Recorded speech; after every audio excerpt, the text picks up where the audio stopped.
Hello, everybody. Today I wanted to talk a little bit about poetry. Specifically, how do we plot an effective poem? A lot of you might be thinking, poetry's not my thing. I write stories. I write nonfiction. I don't really see what poetry has to do with me. Or maybe you're kind of like, poetry's really intimidating. I don't know what to do with that. It's a different thing. I'm here to tell you today that it's not really. The good news is you can write poetry too. And in many ways, the best poems are really just stories told in a slightly different form. Take for an example, Beowulf. Beowulf is one of the oldest English stories that we have today. They've made movies about it, they've made TV shows about it, and Beowulf was this epic hero that slayed the beast Grendel and saved an entire community from horrors of having its people killed and gradually consumed by this beast, this massive existential threat. And it's one of those first stories that tells us that, dragons don't only exist, but they can also be slain, right? So that's the whole point of Beowulf. It's a story. It was told in the form of an epic poem because the Scops, the people who would travel from community to community, sharing these stories, had to tell them the same way every place they went, right? That's how you build a brand. So these Scops would use these poetic elements to memorize the story, the lines, the stanzas, and the events that happened, and then they could deliver it in the same time, in the same sequence, time and time again, for consistency, and that is how we eventually got the story today. It was told for the first several hundred years, probably, in this oral form, before anybody even thought to write it down. That's because the public wasn't generally literate back then. So, if we think about that, I want you to think about how you can apply this knowledge of storytelling into your poems. How do I plot a poem? Well, I'm glad that you asked, because it's really pretty simple. We all do this instinctively when we're writing a short story or a novel. We begin with the beginning, right? The grounding experience that makes us feel like we are in context. We know what's going on. That initial context, that grounding experience, is the beginning of the story. Shortly after you ground the audience, you give them a sense of the people, the characters, the setting that it's taking place in, the time frame, the era. You give us all of those clues so we kind of know where we're starting, and then you put things into motion, right? You create action. A series of events has to take place. Your characters are making decisions or things are happening to them, and these events start a little uncomfortably. They build, they become more uncomfortable until they eventually get so dramatic that we are at this point of maximum tension. That is known as the climax. We get to the climax, that's when everything, that pressure that we build up, explodes. And then all of a sudden, we find out what happens. Now, as this rising action is taking effect, the rising action is affecting your audience. Your audience is becoming anxious. They're gaining some anxiety. They're getting a sense of urgency. Sometimes they're having this physiological response. Their hearts are starting to pound harder and harder. They're breathing a little faster. You're bringing them up. You're talking them up to this point. You're getting them all riled up.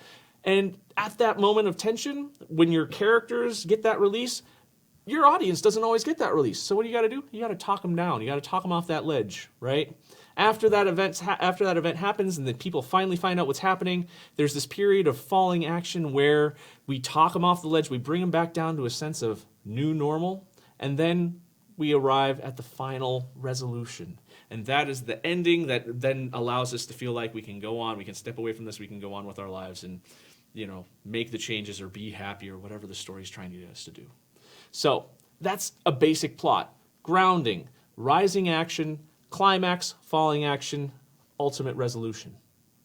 A lot of our poems operate in the same way.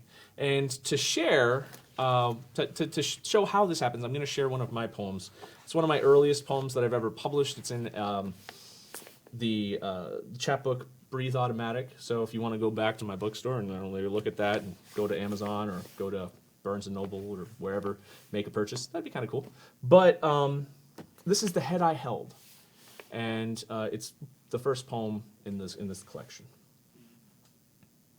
When I was 10, I held a dead man's head and felt heavy, the scaffolding of bone in my fingers, the lifeless organic tissue kin to the flesh that cradled it.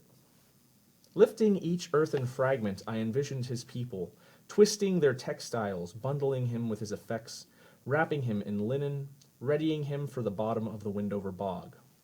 Turning a piece of him in my hand, I probed his orbits, scraping the recesses for my own borrowed days, regarding the gray matter that still held to its secrets, and gazing through him, I was filled with a cold need to put him back. In this poem, we start with this grounding description. 10-year-old and dead man's head. All right. So for context, we have a 10-year-old, kind of young, holding a dead guy. That's kind of a point of, some tension. There's something going on. People are, what's going on with that? What's this 10-year-old doing around this dead guy? So it builds. We have a period of reflection, right? That begins to set the grounding influence, that grounding experience, it begins to set it into motion. So, we begin with the grounding experience.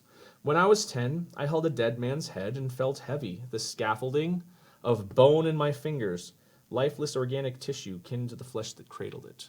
That period of reflection then starts things rolling. It starts some momentum going. And then what we have is a series, if I can use a different color for that, maybe I should. What we have is essentially a series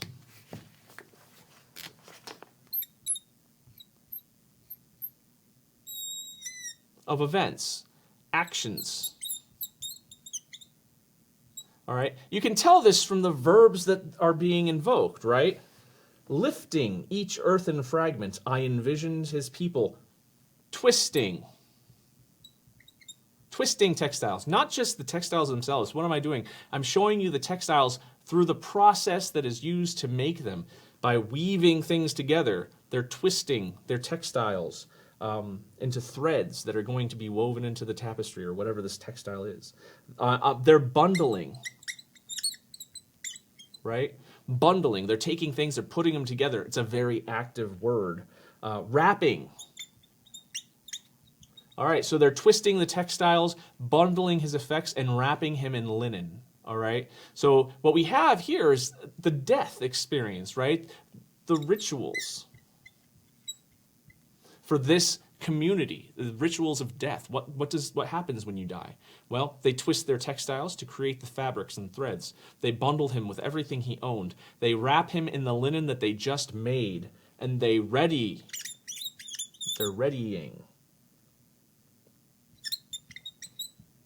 They're readying him for the bog. All right? So in this case, grounding experience, period of reflection, the reflection then builds into these actions. After these actions, we get to that period of maximum pressure, that climax. And for us, I want to display the climax by probably the most aggressive of the verbs. So that comes into play here. Turning a piece of him in my hand, I probed. I probed his orbits. Scraping. Right? I turn a piece of him in my hand. I probed his orbits, scraping the recesses for my own borrowed days. Right? That is the climactic moment. Why? Because for me, those verbs are probably the most visceral. They're probably the most violent of the actions that are going on. Up here, I'm reflecting on what I'm imagining what he must have gone through, what was going on when they were readying him for the Windover bog. These were actions that were ritualistic. These were actions that were visceral. We could identify with them. We can kind of makes it tangible. I can imagine somebody twisting. I can imagine somebody wrapping. I can imagine somebody bundling. I know what these things are, and they're actions, and it's action driven. Now I get to the point where I'm holding his head in my hand, and I am probing. I am violating, consecrating his courts by poking him. I am violating this dead guy by poking his orbits, by poking him in the eye. Right? Literally poking him in the eye where his eye was. And now I'm scraping the recesses of his mind for my own borrowed days, for his secrets, right? I'm trying to not just have him tell me his secrets. I am going in there, I'm scraping his secrets out. That's very violent, right? And so that is why I put that as the climax. That is, I build up with these very meaningful actions, but these meaningful actions end with very violent things, right? This very violent thing. I am desecrating this corpse by violating him, poking him, scraping him. Now, after that, what do I need to do? I need to bring us back down, all right? Because I just did something terrible and I might have irritated some of you guys. So what I need to do is I need to bring you back down to the sense of normal, that return to normalcy. And so I do that with a period of reflection again. All right? So as I'm scraping and I'm probing and I'm like, now I come back down. Regarding the gray matter that still held to its secrets, and gazing through him, now I'm putting myself in his position, this return to empathy. Right? I am filled by a cold need to put him back. Okay? I hope that by demonstrating this, by showing you this, I'm going to demystify a little bit of this poetry writing process for you. Poetry has plots. It has a lot more in common with stories than I think a lot of us realize, and a lot of us probably don't actively think about it this way. Successful poetic elements make for successful stories, and vice versa. So, my main takeaways for today that I want you to think about as we part ways is I want you to think about poetry as a story. Maybe you want to start writing some poems? Go ahead, try it. Try writing your poem as a story and think of it as a story as you're putting the words down. 2, ground the reader with some sensory details right away. That allows us to kind of feel like we're a part of this poem. If there's a lot of, exposition going on at the beginning, a lot of times, a lot of readers are going to be turned off by that because they don't have a sense of place or who they are or what they're supposed to be doing or thinking. So, in that case, start with this grounded sensory detail, right? A 10-year-old with a dead guy's head. That is the grounding experience. Then you give the characters or the objects in the poem, even inactive, passive objects, try to use active verbs to describe them, to give them action. Twisting, bundling, wrapping, readying. Now we get to the climax. We create that period of maximum anxiety with the most intense actions in the poem, the most intense observations, the most offensive, and maybe in many cases, observations that we might make. And then we have to talk us off the ledge. You have to talk your reader back down. Reflect. Okay, I did all this horrible stuff. Now I'm reflecting. I'm feeling empathetic. I'm feeling remorse. I'm feeling guilt. I'm feeling things that I didn't think I would feel. And I now need to put him back to honor his remains in a way that I was not honoring them before. So I hope that that helps you as you apply this idea to your own writing. Think about your poetry. Think about your poetry as a story and work on bringing these takeaways into the next poem that you decide to write. And I think you'll be impressed. Until then, happy writing. I'll see you online.